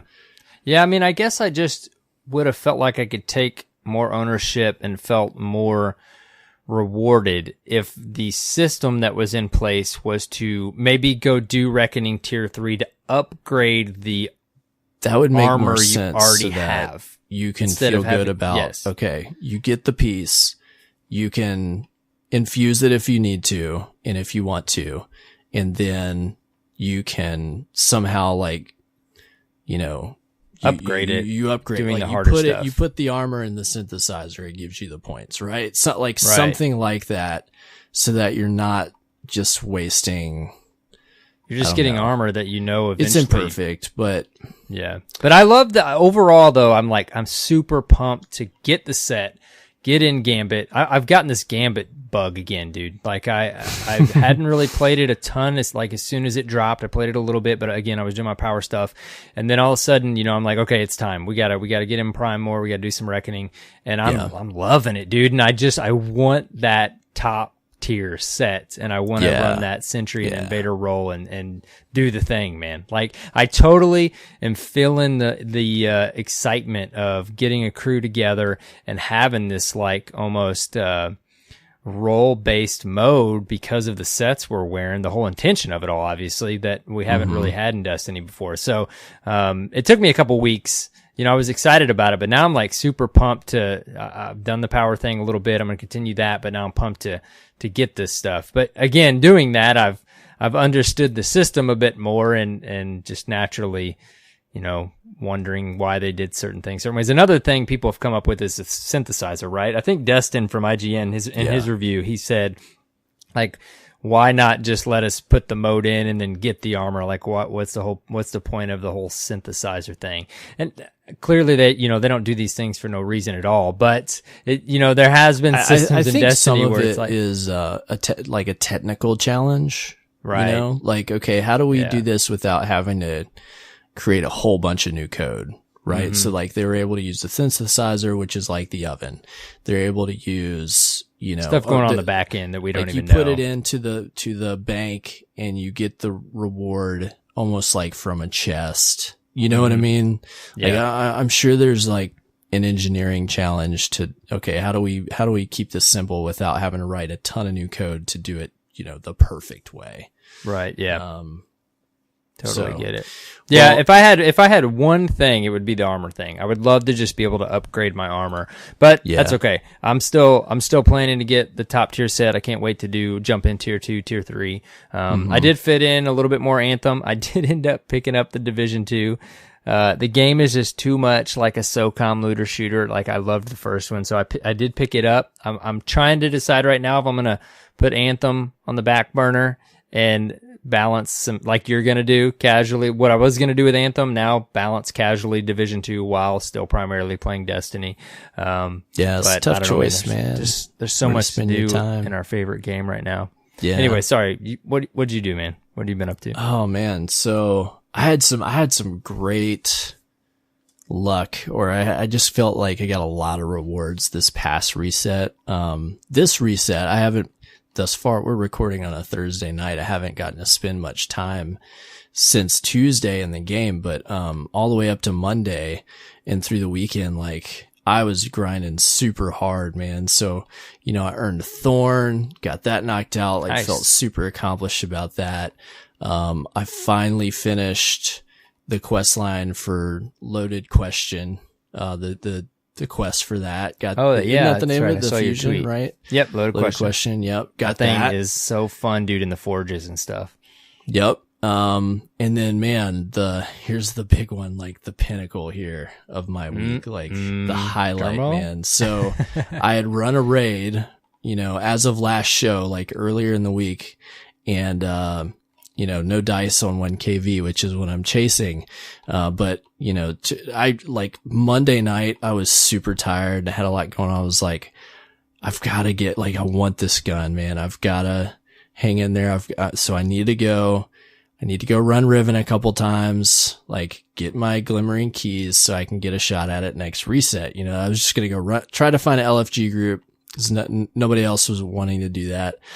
It's like, all right, I'll go do it. So I find a group, go in, we get it knocked out, go to the chest, and I was just absolutely floored when I saw 1,000 voices come across my feed. Like, congrats. We've been waiting so long for you to tell us. You got it, dude. I could not believe it, especially like I didn't imagine I would get it to drop on just a random LFG run, you know? And I got it, and I was like immediately cursed out by everybody in the room. Like, you know, not in a malicious way, but just that way where you're just like, yeah, jerk, jelly but excited, you know? Yeah. And everybody was like, get out of here, you know? I was like, guys, dude, I'm sorry. I'm sorry I got it, but I'm not sorry. Like, your story with that weapon has made me like, I always want to, man, but I miss raiding, and your story leading up to this has made me kind of want to jump back in, because I miss like the Vex hunt, dude, and the Fatebringer hunt and that kind of stuff. Hunt for it. That's what makes it interesting. And so I got it, and that gun is so amazing. It's definitely feels worth the efforts, but that to cap it off, that was the one thing I needed for Ravensbane. So, nice. Not only got the gun, but I got the Ravensbane title, you know, as icing on the cake. Some stuff popped up on your screen, man. Oh yeah, man. Like all kinds of stuff. So I was just on cloud nine Monday night after earning all those guns. There's nothing better in Destiny. I can everyone listening, like, you can feel the excitement you had, because all the way back in the day, like I said with Vex, like when that yellow little thumbnail pops up on your screen for something you've been chasing for so long, man, it's so exciting. Yeah. It's so fun. So now my responsibility as a good fire team member and teammate is we've still got, I believe, I want to say 2 of them, and maybe, well, one of them isn't chasing the title at all, but definitely 2 of the guys still need a couple items. So I'm committed to helping my teammates earn what they need to get the title, because all of them have been helping me as well. With your team. So we'll still be running, you know, every week if we can get people on until everybody gets it. But it's been fun, and like, you know, it's funny with Destiny. It's a double-edged sword to like have a gun like that. Like, you run like 30, 40 runs, you don't get it. But when you get it, oh man, it feels amazing, right? That's so cool though, man. Congrats. You've been keeping us posted on that for a while. I do believe, Dimgy had mentioned on Reddit, there's an update slated for April, that will include changes to, drop rates for 1KV and some of the cosmetic items for Dreaming City and Last Wish. So if you are still chasing those things, there is hopefully some relief on the way there. But I'm just glad I got it done ahead of that. Yes, definitely. Yeah. So that was that's been the highlight, man, for me, and like just getting so much done. I've powered up a lot. I haven't put on all the armor on my Titan to see exactly where he is, but I'm getting 390 plus drops, right? Or 690. So I think I'm hovering around 690 right now. Very nice. Those raids, there's so much to do, man. That's another reason why I needed to jump in a raid. I probably would be mid 680s if I had run a raid or 2 at this point. You get a lot of good loot. And I've been like the past couple weeks, like chasing all the sources, like pulling the Black Armory stuff once I could, Dreaming City stuff, you know, all the Gambit, there's so many different ways. I saw a post on Reddit talking about, power grind in Destiny, and they talk about how it feels very, random and very incremental, but I think it's easy to forget how few ways there used to be to power up in Destiny 1. Right. And how... Well, that's that conversation of back in the day, we couldn't do public events and stuff. Right. You wouldn't get much out of them, yeah. But now, like, if you want to do everything and power up quick, you can. But if you just want to play the things you want to play, there's almost certainly a reward that's going to be a powerful reward for it. Mm-hmm. Like you didn't used to get a powerful drop from running Crucible. Like you just ran Crucible to play Crucible. Right. You know, yeah. like there was, at a certain point in Destiny 1, there was like literally like 4 things you could do to get a powerful drop a week. And that was it. Right. And now there's like run the raid 50, over and over dude. again for the boots. There's got to be at least like 50 different unique drops you can get a week per character. Like there's no end to it. So I don't know. I think they've done an excellent job of making us giving us options. If you want to play any given different thing, like you'll get a reward from it in some way. And I think that's a good thing not to forget. Yeah, no, I agree, man. That's definitely some credit needs to be thrown their way for that. It's nice to be able to jump in and kind of do your thing. Even comp, man. I was really surprised. And every season I'm surprised because one of my buddies, Jumpsmith, he's been on the show. He'll only be doing like comp for the first 2 weeks, and then he'll jump into a fire team or a party and he's like 5-10 points ahead of me in power. I'm like, wait a minute. Now, how is this possible? And the thing is, all these different ranks as you progress through competitive drop you like good, powerful rewards. So I was doing competitive this past 2 weeks too and got a lot of good stuff there. Like even doing that, you get some great gears. So there's dude. Yeah, a lot of variety. Me running a lot of Gambit this past reset. Every time you rank up, get a nice drop. Mm-hmm. Don't look down on that stuff, man. All right, but that is my reset. That's pretty much all I've been up to. I know we're getting long in the show, so we gotta wrap up this section. we keep doing that, man. There's just so much to talk about. You did get the Division 2, right? Well, maybe we'll talk about that. Yeah, I've been playing that a little bit. More. Like same here. We'll wait till we dive in a bit more, maybe. Yeah, I think I'm maybe like level 7. Like I haven't played a ton. Like I just and I've really only played it by myself so far. Yeah. I'll like jump on and do like a mission or something and then go to bed, you know. Yeah, that game's getting pretty good praise right now. It's had a good launch. It's fun. And they focused on, they really focused what seems to be on the end game for players. And apparently a lot of stuff opens up when you hit 30, which I am hours and hours and hours away from hitting 30. So plenty of content there. Definitely for me. I wanted to mention, I almost forgot, that if, you know, a couple weeks ago, whenever it was that we got a big sandbox pass, if you play a lot of PvE activities, whip out your grenade launchers. They're very effective right now, especially on single target DPS. Apparently, I haven't seen like a ton of testing to back this up, but a guy posted on Reddit about it. And if you've got an outrageous fortune with spike grenades, that gun does the most single target DPS of any gun in the game right now. Oh wow. So go check it out. I have one and I put it on. It was doing awesome damage. And I was like, this is fun. Like I like grenade launchers. They just haven't always been super effective. So go try them out. They're fun. Buff. Mm-hmm. Cool. Yeah. The other thing we were going to mention too, neither one of us, I actually still need to jump in tier 2. Hopefully we'll hear soon, but, neither one of us have done tier 3 of the Reckoning yet. So we will talk about that at some point, Guardians. Yeah. There's that. All right. How about we do some Dirt Fam discourse here to wrap up the show? Yeah, we got an email this week. You want me to take it? Yeah, go ahead. At work. We got an email from Benjamin. He says, just my thoughts on how to improve the Destiny experience. Hey guys, my PSN ID is StealthFighter66 and I main a Titan. I've been listening to you guys for a very long time and I just wanted to say thank you for doing such a great job. Thank you, Benjamin. Appreciate that. I believe it was 2 episodes ago. This has probably been a few more than 2 episodes ago. We've had this email for just a little bit, but a few episodes ago that you guys mentioned about renewing the planetary vendors inventory. I thought it would be nice if Bungie would add ornaments to all planetary armor sets.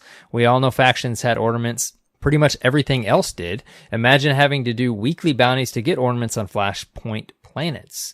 This is my 2 cents for experience improvement. In regards to Last week's contest, I just wanted to tell you about my 2 Crimson mates I play with a lot. My 9-year-old son and my best friend, which I met through Destiny 1, Crash 7427.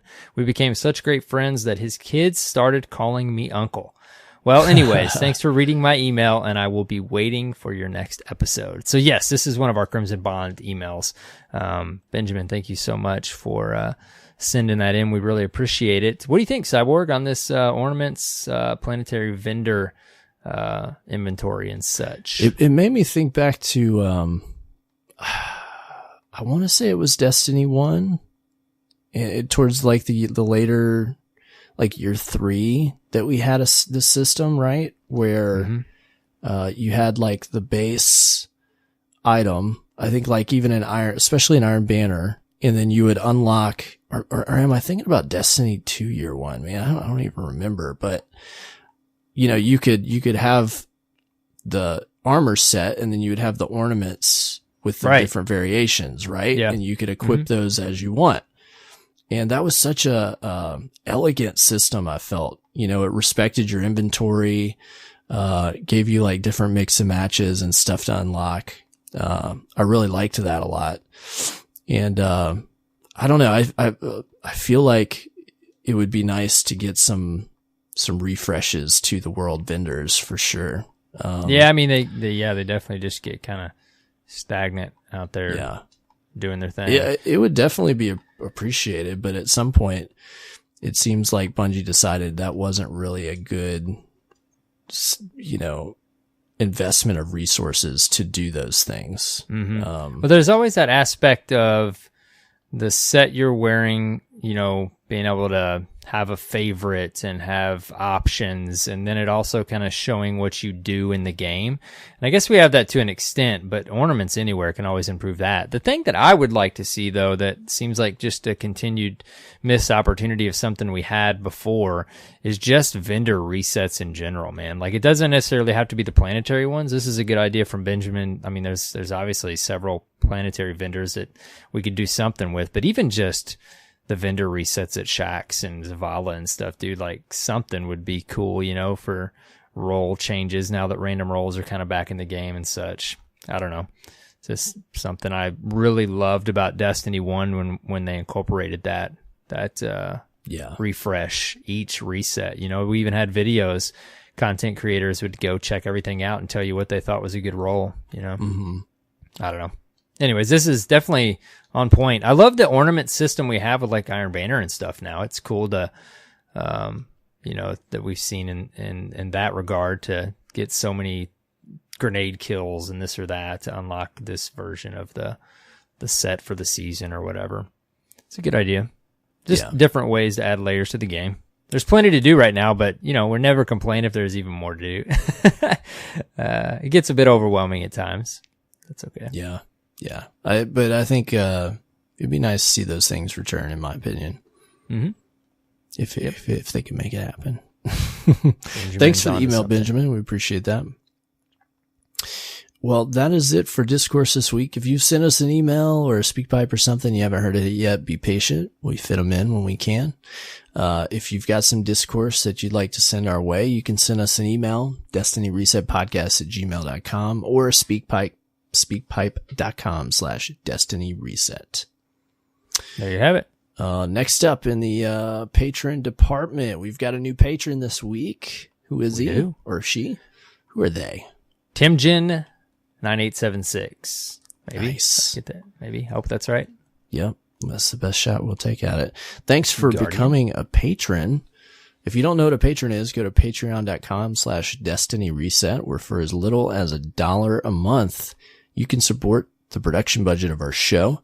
If you do, you get a few perks. You get a shout out on the show. You get your gamer tag posted on our website, and you get an invitation to a Discord channel just for Dirt Fan patrons and supporters.